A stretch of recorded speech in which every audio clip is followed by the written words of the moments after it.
Hello students, आज की हमारी वर्कशीट है सोशल साइंस मतलब एसएसटी की वर्कशीट नंबर 3। डेट 25 नवंबर 2020 के लिए है, जो कि क्लास 6 के लिए है। स्टूडेंट नेम यहाँ पे लिखें, अपने क्लास टीचर का नाम यहाँ पे लिखें। तो एसएसटी में हमारा पहला चैप्टर है सौरमंडल में पृथ्वी। सौरमंडल में पृथ्वी। तो चलिए वर्कशीट शुरू करते हैं। पृथ्वी व चंद्रमा। पृथ्वी सूर्य से दूरी के हिसाब से पृथ्वी तीसरा ग्रह है। आकार में पांचवा सबसे बड़ा ग्रह है।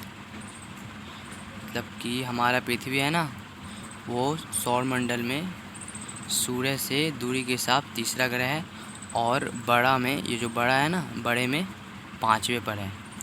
यह ध्रुवों के पास थोड़ी चपटी है, जबकि यहाँ और यहाँ से थोड़ी चपटी है।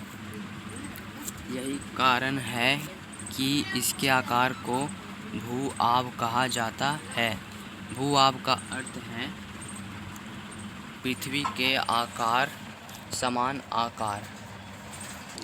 अंतरिक्ष से देखने पर पृथ्वी नीले रंग की दिखाई पड़ती है, क्योंकि इसकी 2/3 सतह पानी से ढकी हुई है, इसलिए इसे नीला ग्रह कहा जाता है।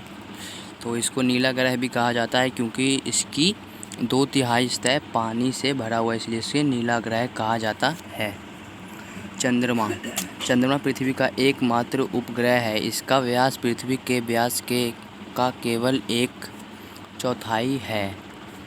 यह पृथ्वी से 3,84,400 किलोमीटर दूर है। चंद्रमा पृथ्वी का एक चक्कर लगाने में 27 दिन में पूरा करता है। मतलब कि पृथ्वी का एक चक्कर घूमने में चांद 27 दिनों का समय लेता है। तो आगे है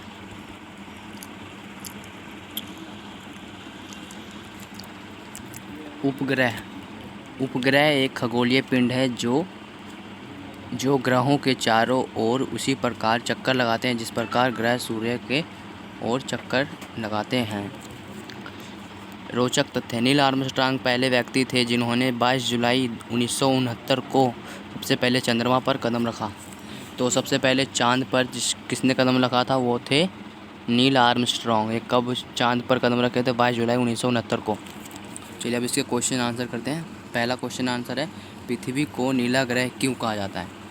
तो अभी हमने पढ़ा पृथ्वी को नीला ग्रह क्यों कहा जाता है। इसका उत्तर हो जाएगा, नीला ग्रह कहा जाता है क्योंकि इसकी 2/3 सतह पानी से ढकी हुई है, इसलिए इसे नीला ग्रह कहा जाता है। आप इसे यहाँ से यहाँ तक लिख सकते हैं उत्तर नंबर 1 पे। तो हमारा पहला क्वेश्चन का आंसर इसी में है। तो अब दूसरा क्वेश्चन हमारा आएगा, उपग्रह से आप क्या समझते हैं?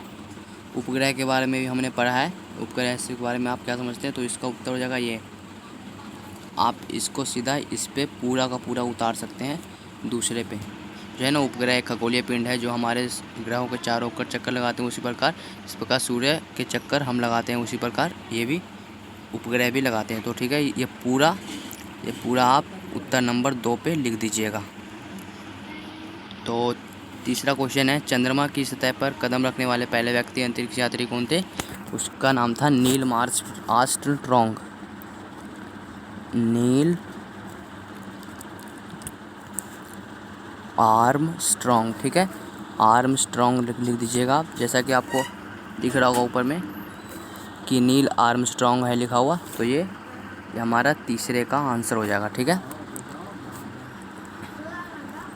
पृथ्वी से चंद्रमा की दूरी कितनी है? पृथ्वी से चंद्रमा की दूरी कितनी है, इसके बारे में भी हमने अभी पढ़ा था। तो चलिए देखते हैं। तो यह है 3,84,400 किलोमीटर दूर है। 3,84,000 किलोमीटर, ठीक है। तो इधर पे लिख देता हूँ मैं 3,84,400 किलोमीटर दूर है। तो हमारा ये आज का वर्कशीट इस तरह से कंप्लीट हो जाएगा। तो आप इसको सही से कर लीजिएगा। तो अब हमारे चैनल को सब्सक्राइब कर दें जो कि लाल कलर का दिख रहा होगा। और मैंने और भी बहुत सारे वर्कशीट बनाए हैं जो कि कक्षा 6 के लिए हैं, उन सबको भी देखिए। और इस वीडियो को लाइक कर दें और सब्सक्राइब करने के बाद एक बेल आइकन दिख रहा होगा, उसे भी दबा दें। ठीक है, सो मिलते हैं अगले वीडियो में, तब तक के लिए गुड बाय।